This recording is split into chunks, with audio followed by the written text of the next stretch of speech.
Hello everyone, this is Doug from Jammin J Auto and Tire in St. Louis, Missouri. Just wanted to give you a kind of a heads up on something that absolutely drives automotive shops like us crazy.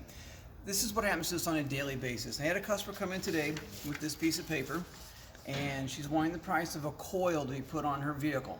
Now what she did is she went down the street to the auto parts store, they pulled her code, and then they gave her a picture of the part, and then she came in here wanting a picture on, or a price on how much this is going to cost to have this coil put on.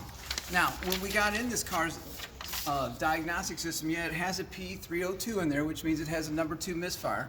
The problem is this can be a coil, an injector, spark plug, cylinder head gasket. There's so many things that could cause this, it's not even funny. But what they did is they're trying to settle the most commonly replaced part. So we got the car in, my technician has pulled the codes, and he has the 302, cylinder 2 misfire. So what he did was he took these two coils and he switched them, and we fired the car back up, and of course the misfire swapped cylinders, which means we know the coil is bad. The problem is, in this situation, when we go to pull this coil out,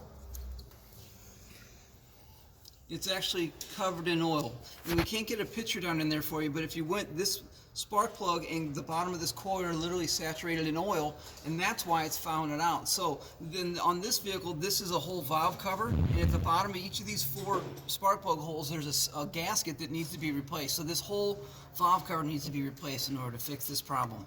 Once again, folks, it's not just as simple as pulling a code on a car and replacing a part.